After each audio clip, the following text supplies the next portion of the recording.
A'udzubillahi minasyaitonirrajim. Bismillahirrahmanirrahim. Assalamualaikum warahmatullahi wabarakatuh. Alhamdulillah wassalatu wassalamu ala Rasulillah wa ala alihi wa sahbihi wa man wala. Segala puji buat Allah Azza wa Jalla.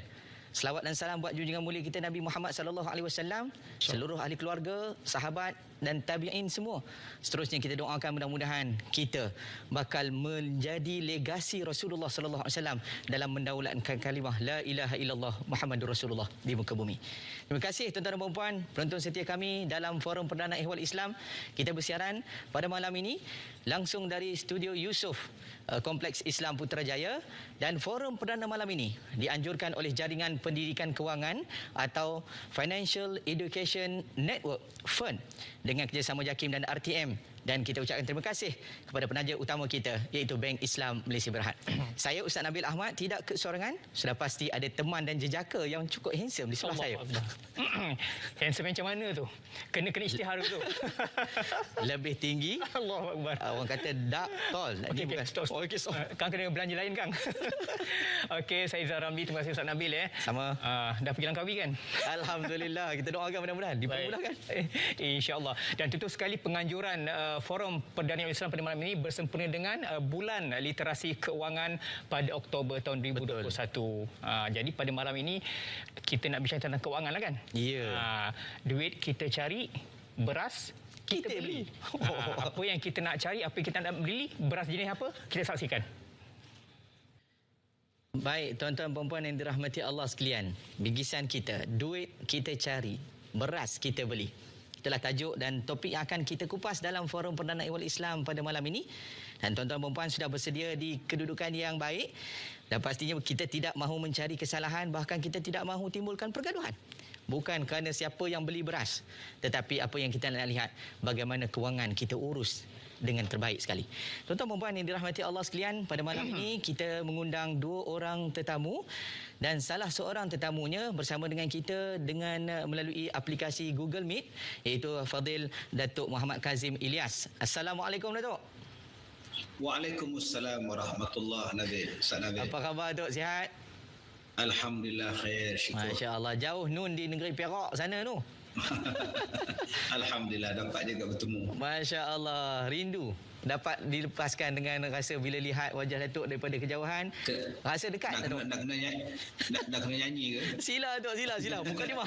Rindu hatiku tidak terkira, terkenang orang yang jauh. Allah.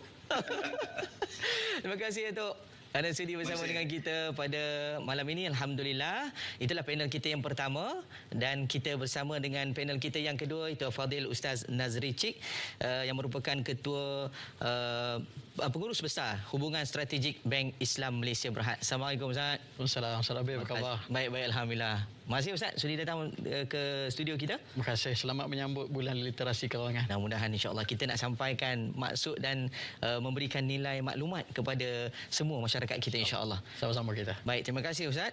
Baik tuan-tuan dan puan-puan yang dirahmati Allah sekalian, bersempena dengan Bulan Literasi Kewangan, dan kita nak melihat bagaimana hari ini kita berdepan dengan pandemik COVID-19. Sudah pasti di sana ada jalan keluar, ada tata cara pengurusan kewangan yang lebih baik. Saya mulakan dengan panel kita yang pertama, Datuk Kazim.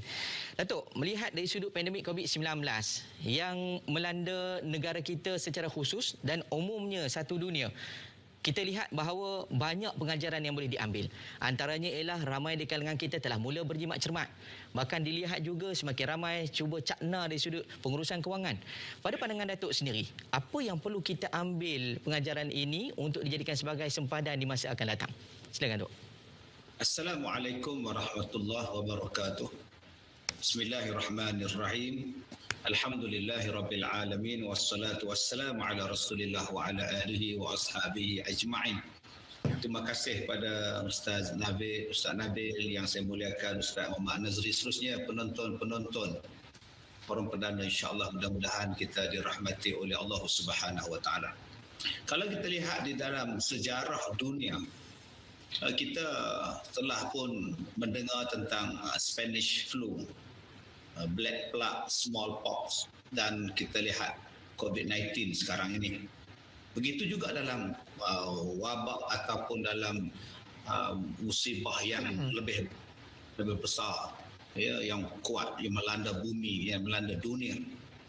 Dan kita sebagai umat Nabi Muhammad sallallahu alaihi wasallam, kita adalah umat bongsu. Selalu dalam keluarga ni tuan-tuan, orang yang bongsu ni yang paling untung.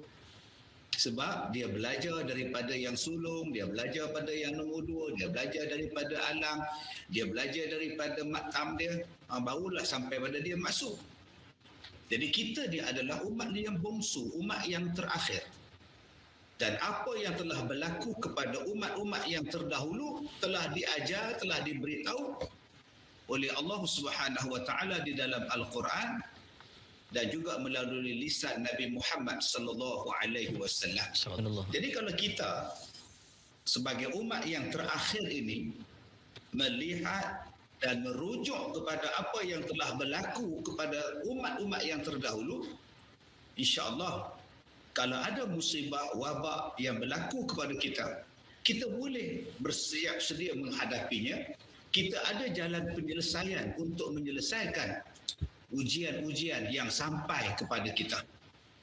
Cuma tuan-tuan, bila kita tidak nampak bahawa Al-Quran itu satu bentuk penyelesaian, satu bentuk nak mengelakkan sesuatu musibah yang datang, maka bila musibah itu datang, kita akan berhadapan dengan masalah yang besar. Misalnya Allah Ta'ala menyebut di dalam Al-Quran surah Yusuf, ya, bagaimana Allah Ta'ala sebut di dalam surah Yusuf ayat 47, a'udzubillahi minasyaitonirrajim, qala tazra'una sab'a sinina da'aban fama hasadtum fadharuhu fi sunbulihi illa qalilan mimma ta'kulun. Daripada ayat 47 sampai ayat 49, bagaimana Allah menceritakan perancangan ekonomi yang begitu bagus yang dibuat oleh Nabi Yusuf alaihissalam pada masa itu.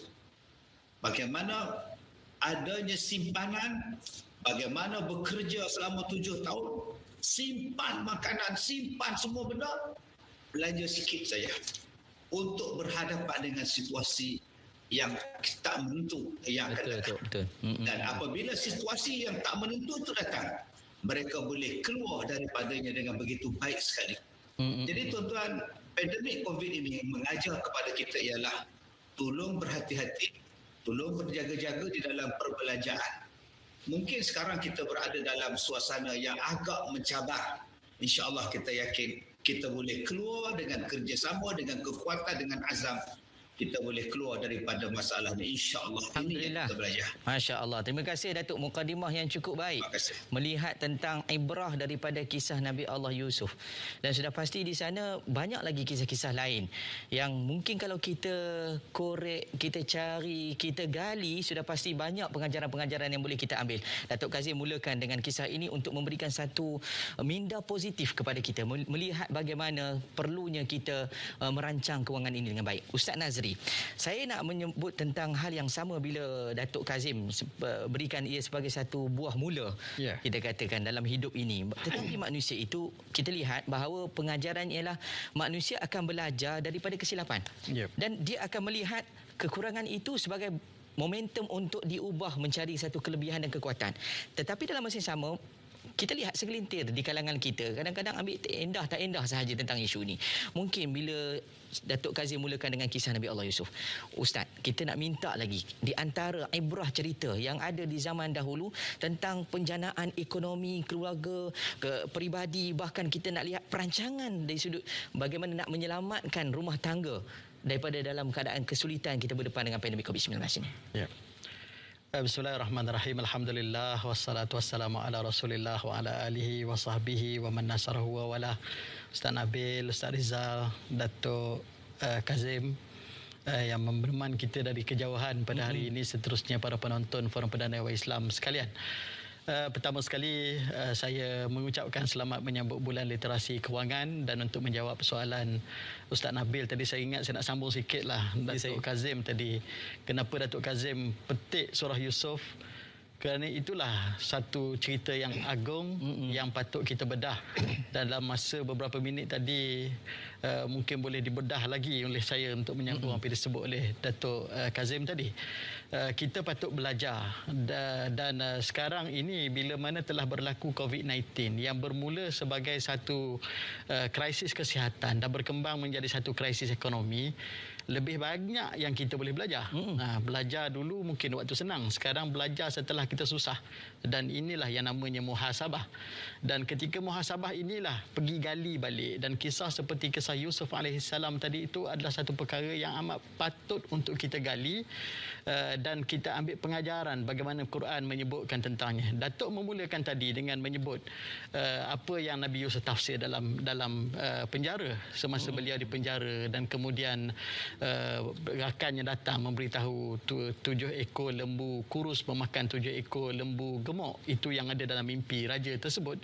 Dan apa yang boleh dipelajari di situ adalah yang pertama sekali, selepas daripada tahun sebelum berlakunya tahun-tahun susah, yang 7 tahun tersebut ada tahun-tahun yang merupakan tahun-tahun yang senang, dan tahun-tahun senang ini digunakan ayat tazraun, kamu kerja kuat, bercucuk tanam, simpan. Kenapa? Kerana ada tahun susah. Tahun susah itu ada yang plan, ada yang unplanned. Yang plan, contohnya apa? Kalau saya kerja, umur 60 tahun Ustaz Nabil, pencen. Kan? Kena pula anak kecil lagi. Waktu tu anak pula umur sekian masuk universiti. Lepas tu start lagi dia kahwin. Ayah pula nak kena keluar duit untuk memberikan belanja untuk perkahwinan tersebut dan sebagainya. Ini adalah perkara yang plan. Ada benda yang unplanned macam COVID. Kita semua tak sangka datang COVID, semua kena kepada kita. Maka cukup penting bagi kita untuk kita belajar dan merancang, dan inilah yang dimaksudkan dengan perancangan kewangan. Kena usaha untuk tingkatkan pendapatan, kena usaha untuk tingkatkan simpanan kita, dan cara untuk tingkat simpanan tak lain dan tak bukan sama ada banyakkan pendapatan dan urus kita punya perbelanjaan. Dan ini yang bahagian yang ramai rakyat Malaysia kesulitan kerana banyak yang berfikir tentang pendapatan minus expenses perbelanjaan sama dengan saving. Sepatutnya kita pendapatan tolak belanja, tolak simpanan, dah plan berapa perlu, itulah yang kita perlu belanjakan. Itu yang kita boleh belajar dari peristiwa atau kisah Nabi Yusuf dalam Al-Quran Karim tersebut. Alhamdulillah, terima kasih Ustaz Nazri. Saya rasa tertarik apabila Fadil Ustaz Nazri sebutkan ini di antara pengajaran yang sudah ada di dalam Al-Quran ribuan tahun sebelum kewujudan makhluk lagi. Bahkan cerita ini cukup menarik untuk kita lihat dalam situasi kita hari ini. Siapa kita? Dan bagaimana Nabi Allah Yusuf dan mereka yang sebelum kita mengatur perancangan itu dengan baik. Saya nampak Ustaz Rizal dah tak sabar-sabar nak berkongsi maklumat tentang kewangan ini. Mungkin kita wakil daripada Bank Negara Malaysia, kita minta Ustaz Rizal berkongsi maklumat. Apa yang nak disampaikan kepada rakan-rakan kita? Silakan Ustaz.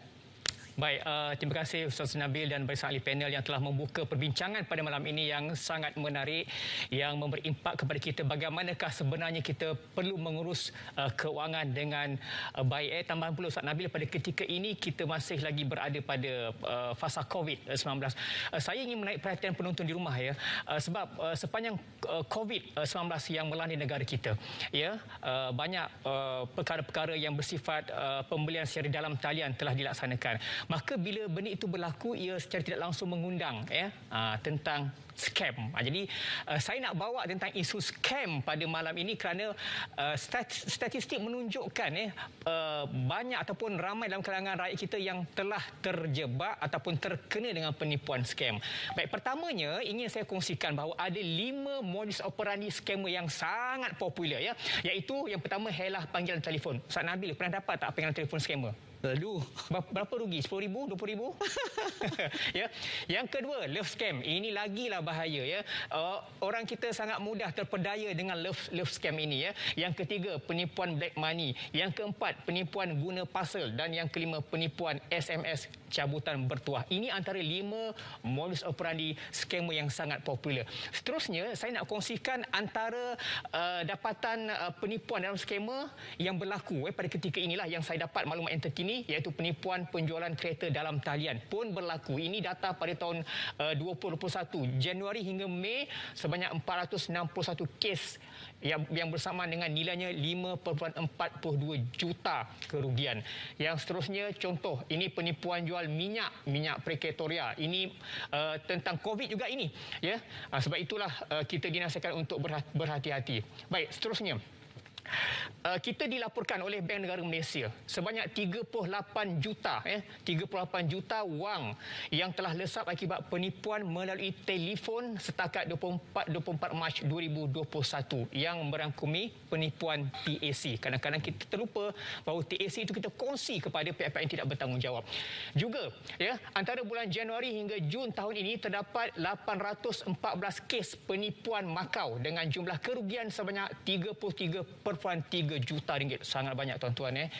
Okey, ini maklumat dalam paparan berita yang kita dapat pada 24 Julai 2021. Individu 51 tahun ke atas mangsa tertinggi mangkau scam. Agak-agaknya, kenapa umur lingkungan 51 tahun ke atas ni sangat mudah, ya, sangat mudah tertipu. Ada sebabnya. Duit banyak naik akaun okey.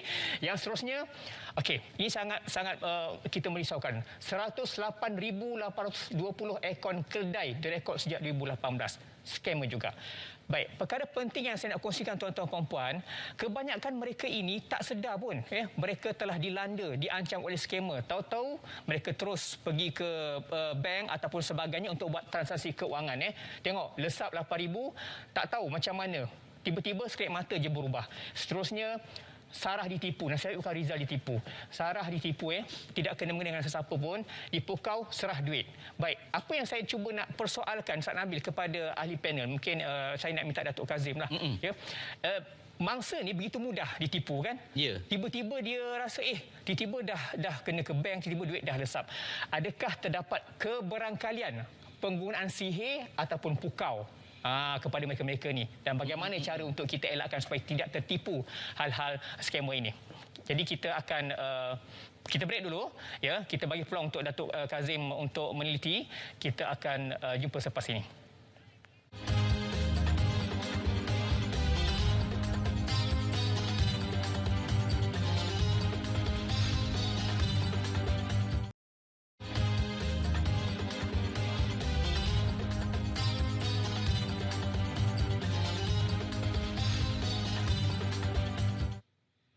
Alhamdulillah, terima kasih tuan-tuan dan puan-puan masih lagi setia bersama dengan kami dalam Forum Perdana Ehwal Islam. Bicara kita pada malam ini, duit kita cari, beras kita beli. Dan kita nak ucapkan terima kasih kepada penganjur kita, iaitu Jaringan Pendidikan Kewangan atau Financial Education Network, ataupun dengan nama singkatannya FEN, dengan kerjasama JAKIM dan RTM. Dan kita ucapkan terima kasih kepada penaja utama kita, iaitu Bank Islam Malaysia Berhad. Ustaz Rizal tinggalkan soalan kepada Datuk Kazim tadi. Adakah kerana dengan sihir atau pukau, scammer kita mudah untuk mendekati mangsa? Datuk Kazim, ada pandangan dan mungkin ada cara bagaimana kita nak menyelesaikan isu ini? Terima Silakan, kasih Ustaz Nabil, terima kasih Ustaz Rizal. Sebenarnya saya ada kes yang kes macam ni Ustaz Nabil. Dia seorang orang kita kata peneroka lah. Jadi datang satu kereta 4 orang. Waktu tu dia duduk di luar rumah dia, berbual, menyembang. Dia masuk dalam rumah dia, dia ambil buku akaun bank dia keluar. Dengan isteri dia tak bagi tahu ke mana, apa pun tak tahu, dia keluar gitu je. Kemudian petang dia balik. Malam tu baru dia tanya isteri dia, tadi aku pergi mana? Dia kata awak keluar apa semua, bawa buku bank apa semua.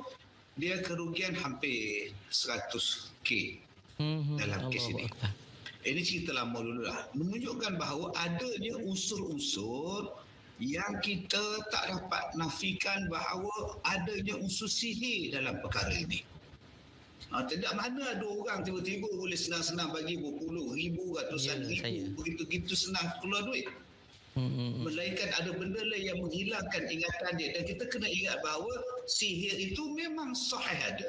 Sihir itu memang ada pun di dalam Al-Quran. Jadi kalau kita tidak boleh nafikan adanya juga unsur-unsur yang ada dikatakan pukau. Cuma kita nak report macam mana pukau. Kita nak siasat, nak buktikan macam mana.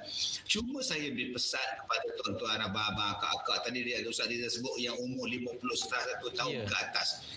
Kalau boleh kita baca doa yang diajar oleh Nabi sallallahu alaihi wasallam. Allah sallallahu alaihi wasallam. Bagaimana kita nak mengelakkan benda ni? A'udzu bikalimatillahi tammah min kulli syaitanin wa hamma wa min kulli ainin lamma.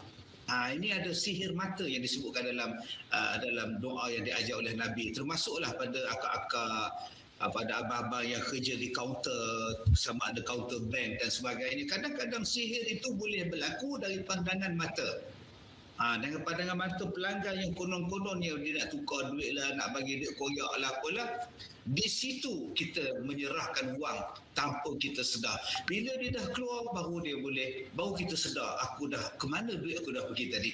Jadi saya harap berhati-hatilah jika ada unsur-unsur yang meragukan. Dan yang keduanya mungkin kita lihat faktor ketakutan Ustaz Nabil. Bila diberitahu bahawa awak ni ada hutang tertunggak lah, nak kena saman. Dan saya pun dapat panggilan banyak. Dia kata dia daripada Mahkamah Kuantan dia dah ada saman tak bayar. Dia kena sambungkan ke Balai Polis, Ibu Pejabat Polis Kuantan. Saya akan sambungkan. Saya kata tak apalah, nanti saya telefon sendiri. Anak saya kerja kat situ. Dia letak telefon tu bos. Jadi setengah orang dia takut. Bila dengar polis, dengar lawyer, dengar mahkamah, dengar peguam, jadi takut. Faktor ketakutan juga menjadikan kita kadang-kadang terjebak dengan skema. Wallahu a'lam. Alhamdulillah, terima kasih Datuk atas pandangan dan juga perkongsian tentang doa yang boleh kita amalkan bersama. Jadi sebagai Muslim, kita ada doa sebagai pendinding untuk mengelakkan daripada sesuatu yang boleh mendatangkan mara bahaya kepada diri. Baik, saya nak berpindah kepada Fadil Ustaz Nazri. Bila kita lihat dalam situasi kita dalam bulan kita sebut literasi kewangan, untuk memberikan satu nilai kesedaran, utama kepada diri kita sendiri. Daripada dalam pengajaran dalam Al-Quran, menerusi sunnah Nabi kita terlalu banyak. Pun begitu dalam situasi kita lihat hari ini, bila saja gaji ataupun kita kata sambut saja perayaan, ibarat dunia itu anak yang punya. Bukan entah yang punya. Habis segalanya kita gunakan mengikut kepuasan hati kita. Dalam situasi mengambil pengajaran daripada pandemik COVID-19. Bagaimana sebenarnya kita nak melestarikan masyarakat kita untuk kita elakkan daripada berlaku pembaziran dan kita lebih peka tentang isu-isu semasa. Bahkan yang disebut tadi, jangan kita pula pukau isteri kita dengan keadaan dunia ini sendiri. Silakan Ustaz. Ustaz Nabil, nak masuk akhirat kena nak berjaya akhirat kena ada ilmu, nak berjaya dunia pun kena ada ilmu. Termasuklah bila soalan ditanya tentang gaji tadi, maksud nak berjaya dunia.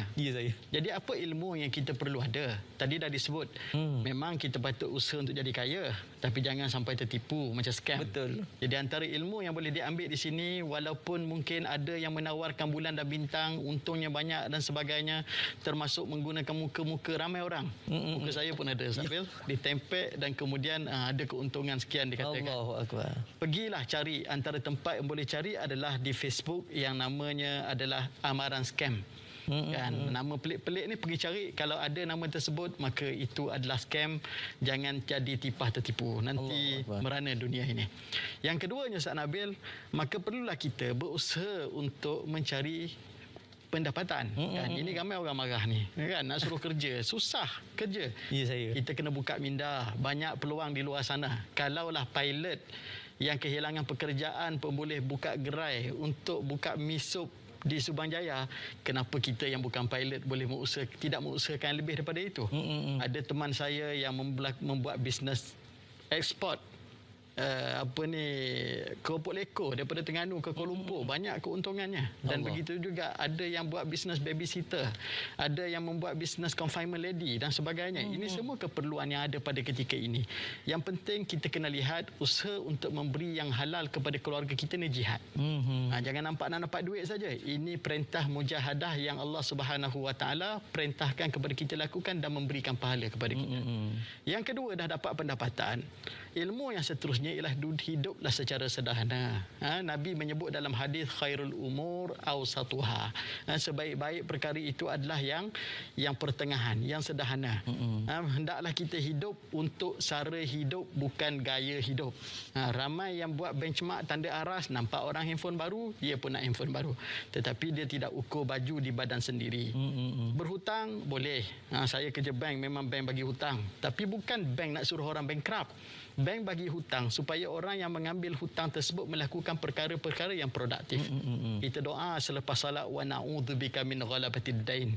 Ya Tuhan, aku minta lindung daripada ditimbun oleh hutang. Macam mana nak jadikan hutang kita itu sesuatu yang produktif?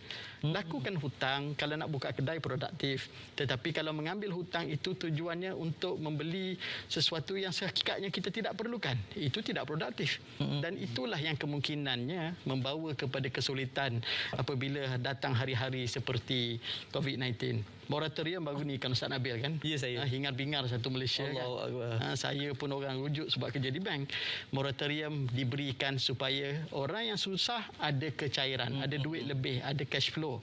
Jadi gunakanlah secara yang produktif, umpamanya selesaikan hutang lain, kurangkan beban kehidupan, ataupun kalau betul-betul susah, gunakan itu untuk keperluan kehidupan. Jangan akhirnya guna untuk sara hidup, jangan gunakan untuk gaya hidup.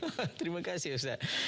Satu hashtag yang cukup baik untuk kita lihat hari ini, untuk kita sama-sama jadikan sebagai satu ukuran kepada diri kita sendiri. Ustaz Rizal, ada sesuatu yang nak dikongsikan kepada anda. Silakan Ustaz. Terima kasih Ustaz Nabil. Tadi saya dah bawakan isu scam Ustaz Nabil. Ya, saya. Kali ini saya nak bawakan isu tentang kesihatan mental pula. Macam masalah rakyat negara kita ni kan.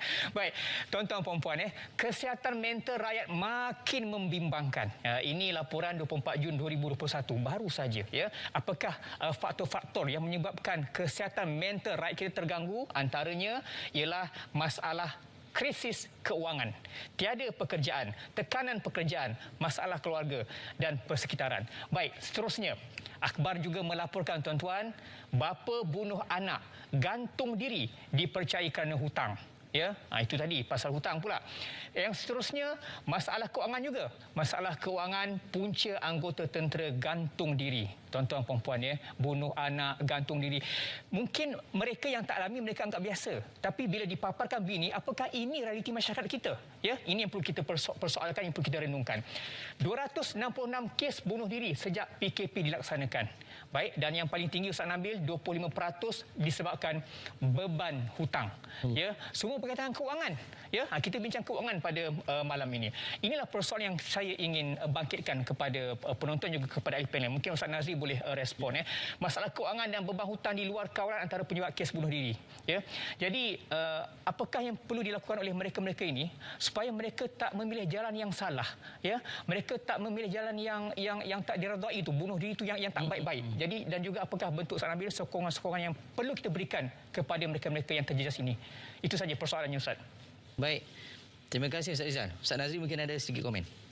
Dua perkara lah Ustaz Nabil. Yang pertama sekali, carilah bantuan sebelum terlambat. Janganlah mengambil keputusan sampai ke peringkat membunuh diri. Contoh bantuan yang ada ialah dalam konteks kewangan, ada agensi ditubuhkan seperti AKPK, iaitu agensi kaunseling dan pengurusan kredit. Yang mana sesiapa yang ada hutang di Malaysia ini, khususnya dalam industri kewangan, boleh pergi kepada AKPK. AKPK boleh melakukan analisis kepada jumlah hutangnya dan AKPK boleh menulis surat kepada bank-bank yang memberikan pembiayaan, memberitahu kepada mereka iaitu berapakah yang semampunya dibayar dan bank perlu menghormati surat yang diterima daripada AKPK ini. Itu yang pertama. Bank negara juga ada mengadakan saluran BNM Telelink. Sekiranya anda individu dan kemudian SME, peniaga kecil sederhana telah memohon moratorium dengan bank tetapi tidak diberikan, boleh dirujuk kepada bank negara untuk bank negara memberikan nasihat dan sebagainya. Dan kemudian yang ketiga, banyak bantuan kan, termasuk di pusat zakat dan sebagainya. Jangan malu di rumah sendirian. Kalau dengan bank pun, mana bank tahu anda ada masalah, datang dan mintalah bantuan. Yang kedua ialah yang lainlah, saya Ustaz Nabil, rakyat Malaysia, hulurkanlah bantuan kepada yang memerlukan. Kalau komuniti anda, surau anda tak ada food bank, wujudkanlah food bank. Entah-entah jiran sebelah itu anaknya tidur dalam keadaan kelaparan. Kalau ada kemampuan membeli, belilah daripada peniaga-peniaga kecil itu. Itu amat besar maknanya, walaupun RM1 Ustaz Nabil. Terima kasih Ustaz di atas satu kata-kata prihatin untuk kita bersama. Jadi tuan-tuan dan puan-puan, jangan ke mana-mana, kita nak berhenti rehat seketika, kembali lagi selepas ini.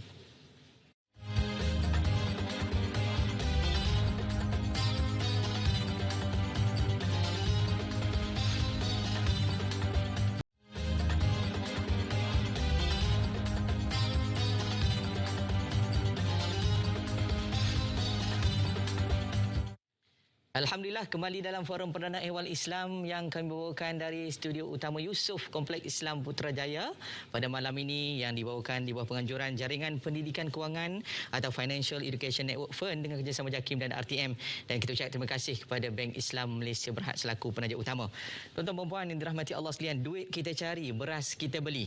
Pelbagai isu kita bincang, terutama dari sudut tentang kewangan dan pengurusannya. Tambah-tambah kita berada dalam bulan literasi kewangan untuk sama-sama kita lihat apa yang perlu kita lakukan. Datuk Kazim, sebagai kita nak menyambung perbincangan itu. Tadi Datuk ada sebut tentang isu kalau kita berdepan dengan santau sihir dan seumpama dengannya, ada caranya. Dengan keluarga kita lihat pun ada caranya. Tetapi Datuk, dilihat dari sudut satu berita yang dipaparkan dalam parlimen menyebutkan bahawa 9,015 kes keganasan rumah tangga berlaku sepanjang PKP. Bahkan dalam situasi yang sama, bila dilihat dalam data dan maklumat yang disampaikan oleh Ustaz Rizal tadi, ribuan manusia tertekan dan akhirnya mengambil jalan bunuh diri dan sebagainya. Kita perlu lihat bahawa Islam itu sebagai penyelamat. Datuk mungkin boleh kongsi dengan kami bagaimana hal ini boleh berlaku terutama kepada Muslim, dan bagaimana kedudukan Islam sebagai penyelamat kepada rumah tangga dan kepada individu itu sendiri. Terima kasih Ustaz. Tuan-tuan yang saya muliakan, memang kadar yang ditunjukkan, yang dilaporkan kepada kita sepanjang tempoh PKP, COVID dan sebagainya ini memang menggerunkan kita. Betul? Kalau lebih 70,000 kes perceraian yang berlaku, ini satu benda yang menakutkan kita. Keruntuhan rumah tangga yang begitu besar. Dan kalau tengok tadi persen yang membunuh diri, Allahu Akbar, juga satu kedudukan yang menakutkan kita. Kalau kita tak pernah bayangkan bahawa keadaan bunuh diri hari ini melibatkan orang Muslim, melibatkan orang Islam. Kalau dulu orang lain, Ustaz Nabil, sekarang ni dah jadi biasa. Dan pada bulan lepas Ustaz Nabil, depan mata saya sendiri, saya lihat ada cubaan untuk membunuh diri. Ya Allah. Jadi satu perempuan yang terjun dalam lombong, alhamdulillah dapat diselamatkan. Jadi depan mata saya tu kan. Ini satu tekanan yang orang dah tak kisah dah sekarang, dah tak tahu dah kedudukan agama dia macam mana.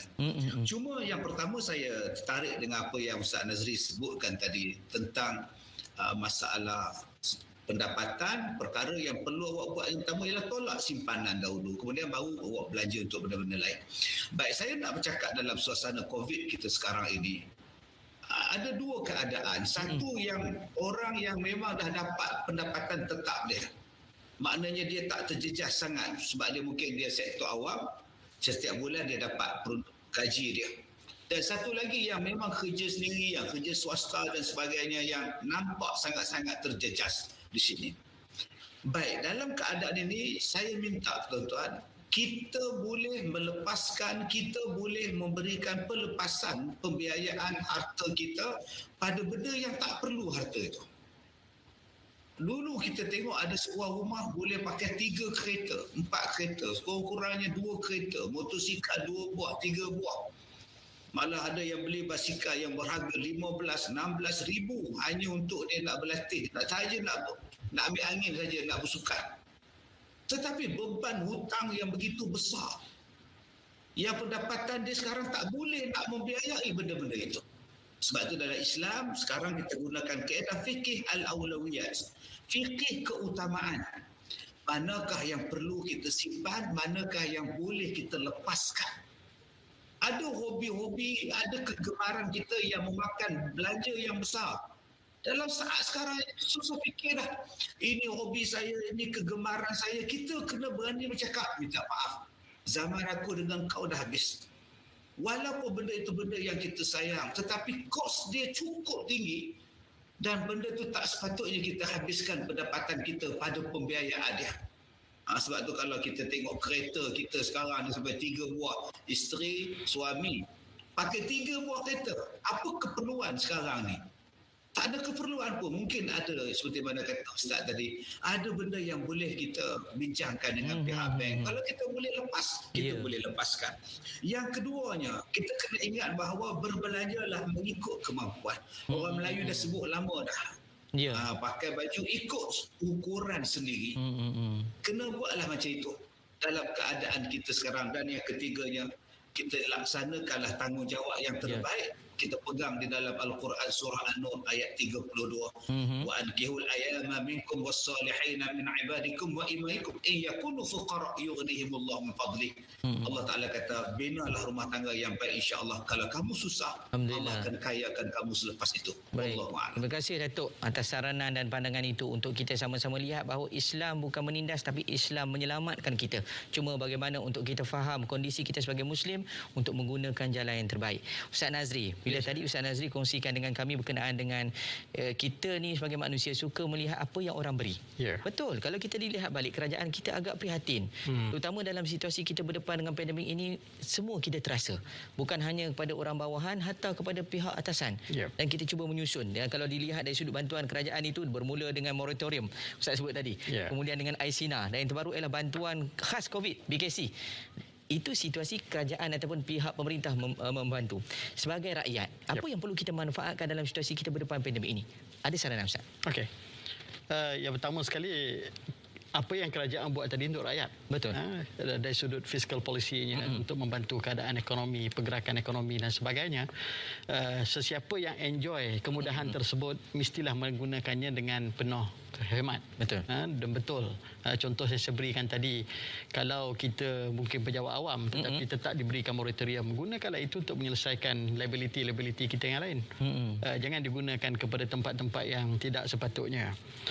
Dan kemudian contoh yang lain juga banyak di bawah kita dengar kan, daripada prihatin sampai penjana, sampai saya pun dah tak hafal Ustaz Nabil.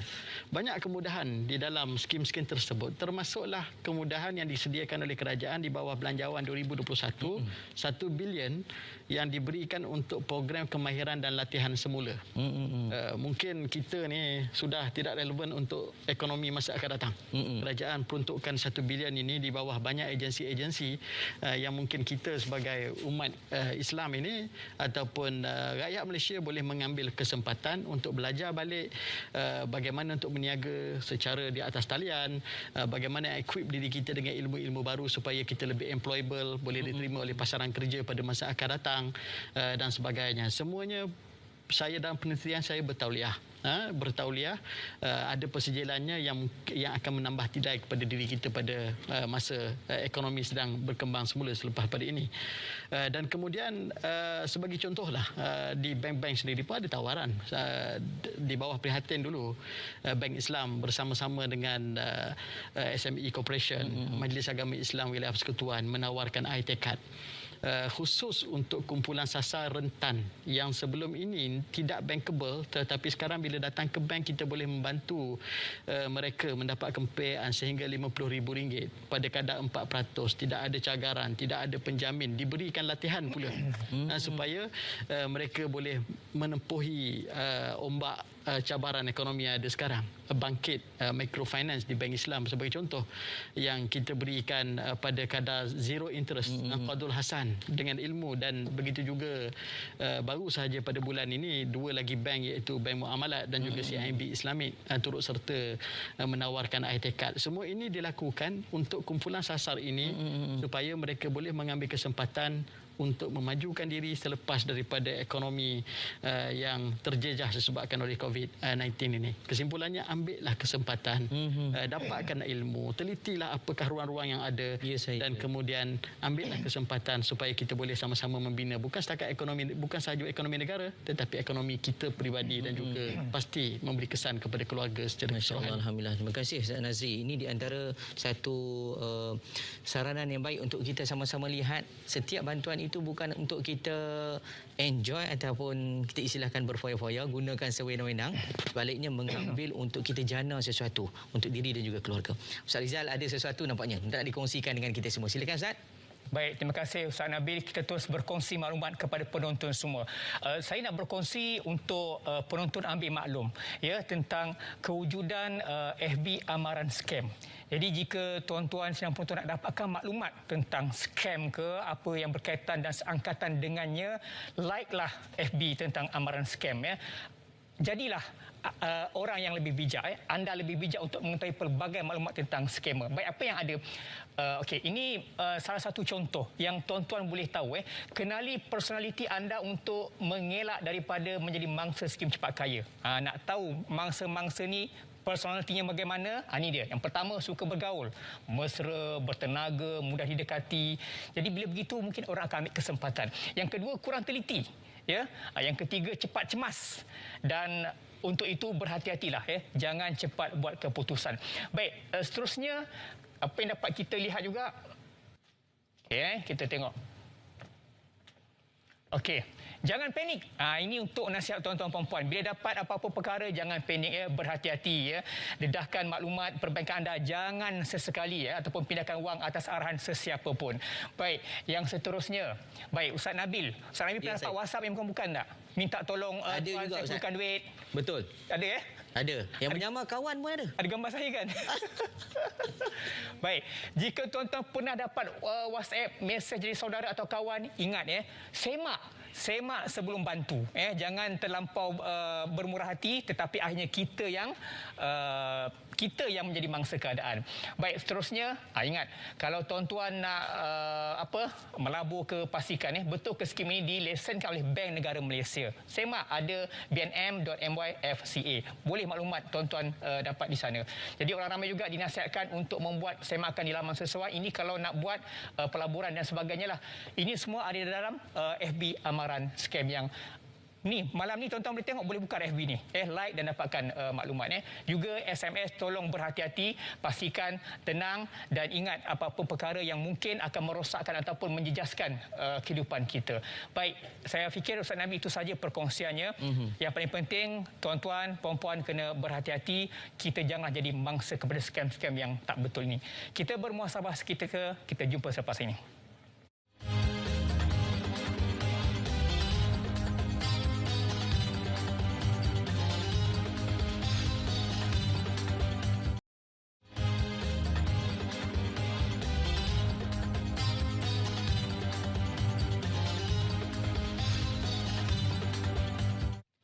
Alhamdulillah, saudara yang dirahmati Allah sekalian, kita masih lagi bersama dalam Forum Perdana Ehwal Islam. Dalam sedar ataupun tidak, Forum Perdana Ehwal Islam sudah sampai ke penghujung. Sebelum kita melabuhkan tirai, sudah pasti pada malam ini kita nak mendengar mutiara kata yang terakhir daripada kedua-dua ahli panel untuk dijadikan sebagai nasihat, panduan kepada kita bersama. Terutama di bulan literasi kewangan ini, ayo sama-sama kita jadikan ia sebagai satu muhasabah kita bersama. Saya mulakan dengan Datuk Kazim. Ada sesuatu yang nak ditinggalkan kepada kita, khususnya kepada seluruh keluarga Malaysia yang besar ini. Silakan Ustaz.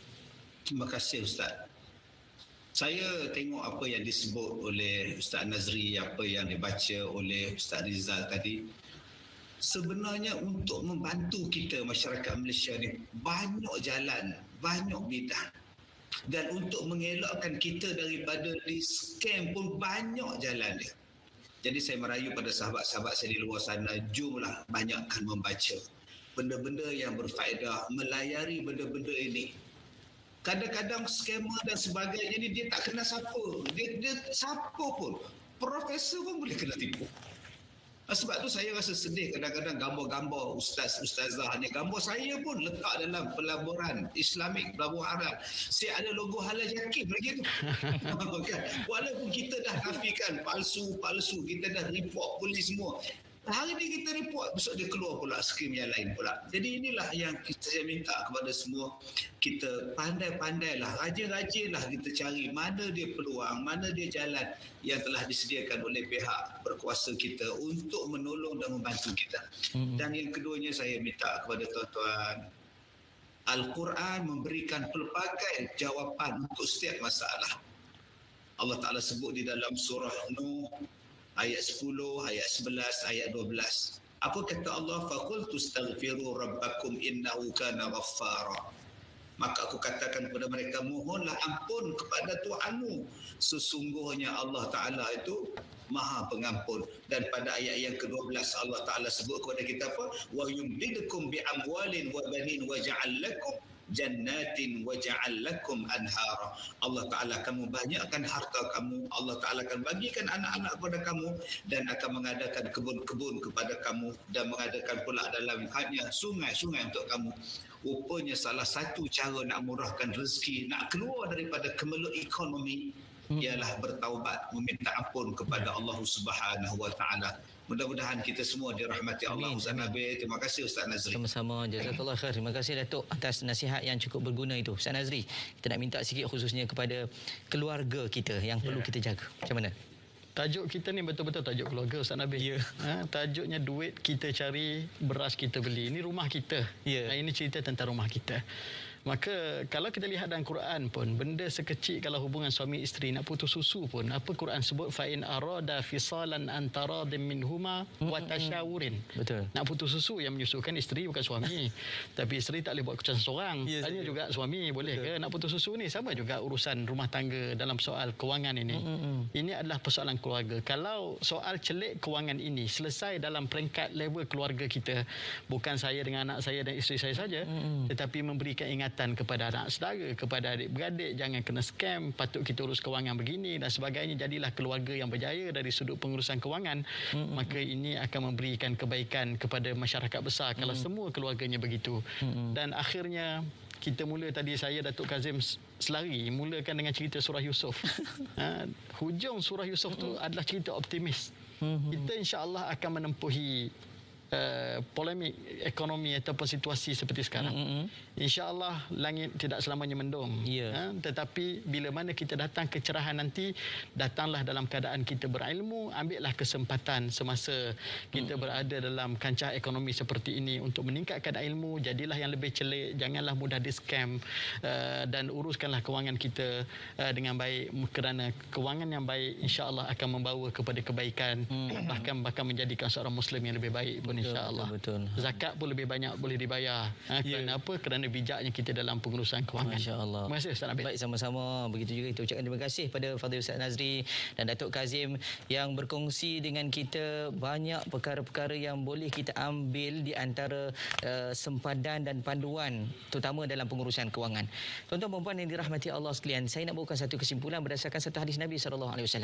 Nabi sebut dalam hadis riwayat Anas bin Malik, Nabi sebut salasun munjiat, 3 perkara yang boleh menyelamatkan. Salah satunya ialah al-qasdu indal ghina wal faqr, ataupun disebut al-qasdu indal faqri wal ghina. Kita berjimat cermat ketika dalam keadaan susah maupun senang. Jadi ambillah pengajaran bahawa kita dalam situasi ini mungkin kita terdesak, tapi berjimat cermat mungkin jalan keluarnya. Bincang juga di antara perkara yang boleh mengeluarkan daripada sebarang sengketa, dan kita boleh berpadu tenaga, dan mudah-mudahan kita dirahmati Allah sentiasa. Terima kasih kita ucapkan kepada penganjur kita, iaitu Jaringan Pendidikan Kewangan Financial Education Network Fund dengan kerjasama JAKIM dan RTM, dan juga terima kasih pada penaja utama kita, iaitu Bank Islam Malaysia Berhad. Terima kasih semua yang menonton kita dalam forum perdana ini. InsyaAllah ada rezeki kita akan berjumpa lagi. Siru ala barakatillah. Wassalamualaikum warahmatullahi wabarakatuh.